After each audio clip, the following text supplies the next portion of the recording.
welcome once again to It's a Mystery, the show that tries to find answers to all those unbelievable mysteries that baffle us all. Yes, Ben and Shelley have been looking into some more amazing incidents and spooky stories.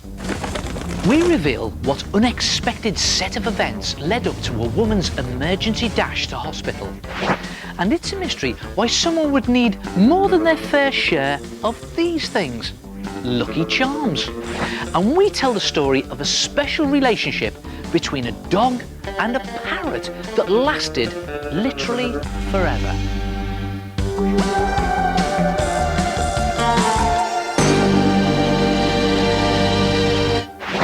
You know, occasionally, some of the most mysterious happenings aren't actually what they seem. They're just the work of an individual person's mind playing tricks or an over-enthusiastic imagination, as in this next story. It's a mystery how Daphne Vale survived one of the most frightening moments of her life. And this one really is quite bizarre. Picture the scene. It's a cold, wet day, and Daphne Vale is driving along the streets of her home near the West Midlands. Daphne was a local do-gooder and had spent the afternoon shopping for some old folk in the local area. She was about to drop off one last bag of shopping to dear old Mrs. Dawson. And our next work, from Handel's Water Music, the Allegro. Mrs. Dawson had just moved to the area, and Daphne didn't have a new address. It's Dyer, I'm sure it's Dyer. Turning her heater up to full power, Daphne made her way along Playdale Street. About halfway down, she realised she must have taken a wrong turning. Frustrated, she tried to think of where to go next, but it was difficult. This was an area of town that she was unfamiliar with. Nervously, she pulled to the side of the road to get her bearings. Daphne glanced into her wing mirror, and there, standing on the corner of the street, staring directly at her, was a gang of youths. Growing increasingly anxious, she locked the doors and turned up the radio. She was trying to remain calm and drove off down the road when there was an almighty bang, and Daphne was hit in the back of the head. Panic set in as she felt an oozing, sticky mess. I think I've been shot. Wow, had she really been shot? Or was there another explanation? Well, she was driving in an area that she was unfamiliar with, and she was frightened by that gang of youths. So could she somehow have overheated in the car, or had she actually been shot? Either way, she needed help, and she needed it fast. But it was no use calling for an ambulance. She was lost. She had no idea where she was. By the time she'd eventually have found her bearings, well, it was getting dark. She arrived at the hospital reception and ran from the car, clutching her oozing head in her hands. Somebody, I've been shot! Help me! Somebody, please help me! Daphne ran into the hospital via the nearest entrance. It was hot. She felt dizzy. She needed to grab someone's attention and grab it fast. In a last-ditched attempt, growing weaker by the minute, Daphne wailed, Help me! Somebody, please help me! I've been shot! Daphne swayed, her vision blurred. She went lightheaded, then all of a sudden, it just went black. Luckily for Daphne, she was spotted by the hospital porter. Immediately, she was put onto a stretcher and rushed into the accident and emergency department. I really do hate these places. Nobody ever tells you anything. Oh, come on, Papa. Your mum's in the best possible place. Nurse, is there any news? See, it's all this hanging around I can't stand. I'm going to get a cup of tea or something. Do you want one, Dad? No, thank you. Mr. Vale? Oh, my wife. Is she all right? Oh, yes, your wife's going to be fine, sir. Daphne collapsed not because she had anything wrong with her, but because she'd wound herself up into such an emotional state. However, I do have to tell you, she has been shot. Shot? Yes, but with this stuff. I don't understand. What is that? Dough. Dough! What? Dough? Yes, Neil, dough. You know, the ready-to-bake stuff you actually get in tubes. Are you having me on? It all sounds too far-fetched to me. Come on, would I lie to you? This is a widely reported story, and just to prove my point, I spoke to Matthew Cutress, who's a master baker, and he said yes, it is possible. The heat in the car would have activated the yeast in the mixture, and the build-up of pressure might have caused the dough to burst out of the tube. And if you think about it, Daphne did have her car heating on full power, so the dough must have overheated in the back of Daphne's hot car. And when the pressure got too much, the whole thing sort of exploded, hitting Daphne right on the back of the head. Ow. Poor old Daphne. So, OK, how did she feel about going through that lot? I felt so stupid, thinking I'd been shot. I mean, I ask you. Well, the doctors were very kind, and I never did find Mrs. Dawson's house.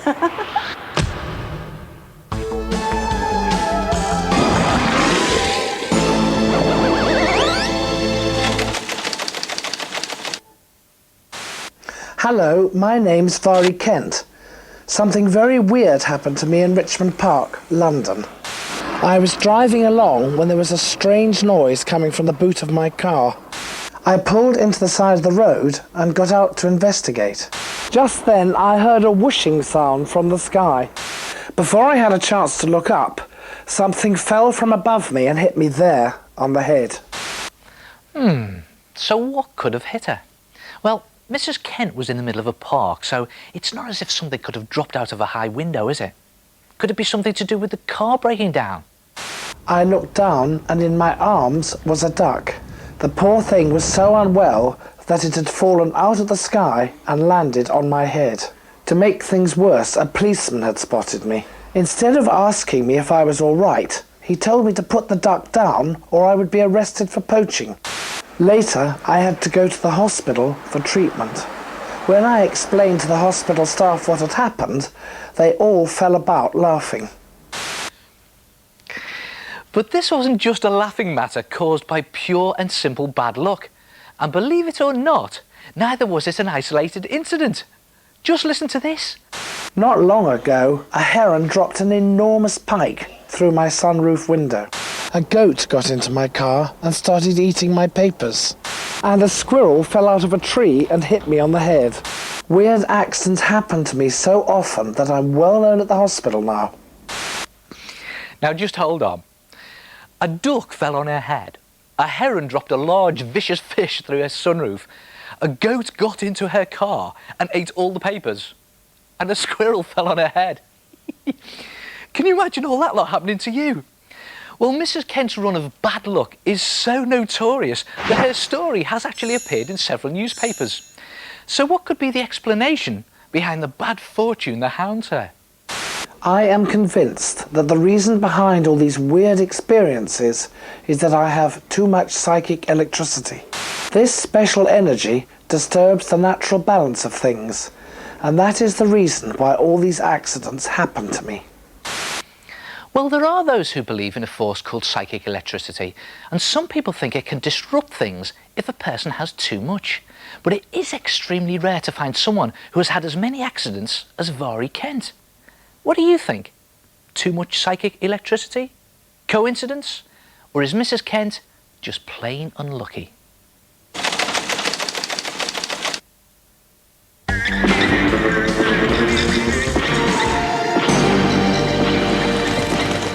So, do you believe in ghosts? I'm not sure myself, you know, but supposing they did exist, what would a ghost look like? And can you imagine what it would actually be like to have a conversation with one? Well, it's a mystery what ghoulish goings-on happened to this family.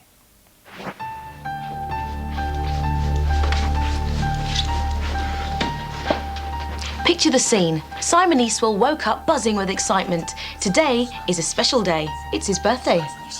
Morning, everybody. Simon, happy birthday. Hello, son. Look at all your presents. And you've got loads more post. And this really big present is your very extra special birthday present from us. Can I open it now? Slowly, he lifted the lid.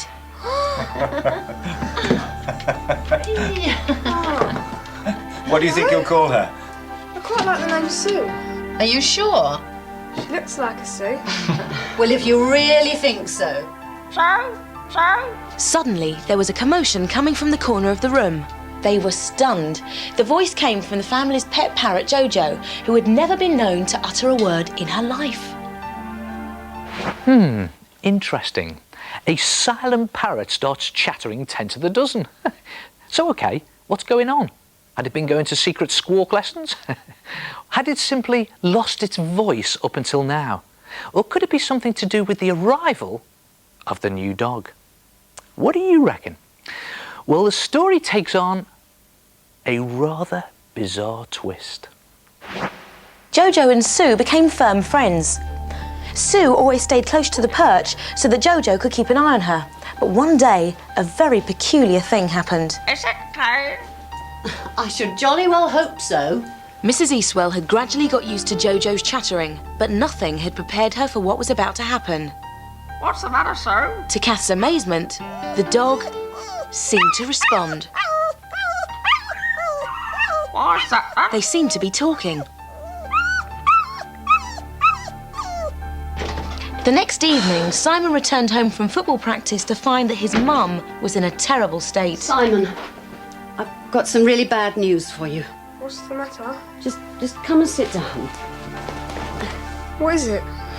Sue, she's been very poorly. Is she okay? Well, this morning she wouldn't eat her breakfast. She just came and sat on the sofa and went to sleep. What's happened? I'm afraid she's died. Everyone was sad that Sue was no longer with them, but no one was as sad as Jojo. Without her newfound friend, she wouldn't eat, and she stopped talking altogether. Later that week, the family were playing a board game to cheer themselves up. Suddenly, Jojo perked up on his perch, looking directly at something in the middle of the room. Hello, Sue. Hello, Sue. They all stared in amazement. But, out of the corner of her eye, Mrs. Eastwell thought she could see a transparent ghostly outline. As it became clearer, she was sure it was taking on the shape of a dog. So you're a superstar. Sue? At that moment, the ghostly shape disappeared. So, okay, what's going on? Different species talking to each other? Ghostly animals? Well, we spoke to Janice Hoadley from Cage and Avery Birds magazine, and she said parrots have very good hearing and would be able to detect the sounds and movement of another animal that we humans couldn't even hear, and may begin to talk in response. However, sometimes parrots form attachments with other pets, so the arrival of Sue may have inspired Jojo to speak. So what about the ghostly appearance of the dog then? Well, scientists are looking into the possibility that many ghostly sightings could be caused by tiny electrical vibrations in the air, which could affect some people's vision by making the water in their eyeballs vibrate. In this case, only Mrs. Eastwell was affected, and the ghostly dog shape that she thought she saw could have been nothing more than a blurred vibration. And it may have been pure coincidence that Jojo was calling Sue's name at the same moment, simply because she was missing her. Or maybe it was something else. Could be. What do you think? Well, the truth is, there is no definite explanation. Nope. Mystery remains unsolved.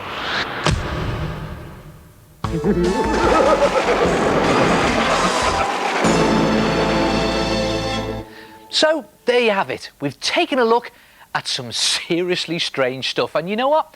There's a lot more lurking out there just waiting to be revealed. But till then, here's one last one to keep you going. A professional footballer challenged me that he could kick a ball a certain distance, have it stop, and then come back to him without anyone else touching it. He won the challenge. How? Think about it. See ya.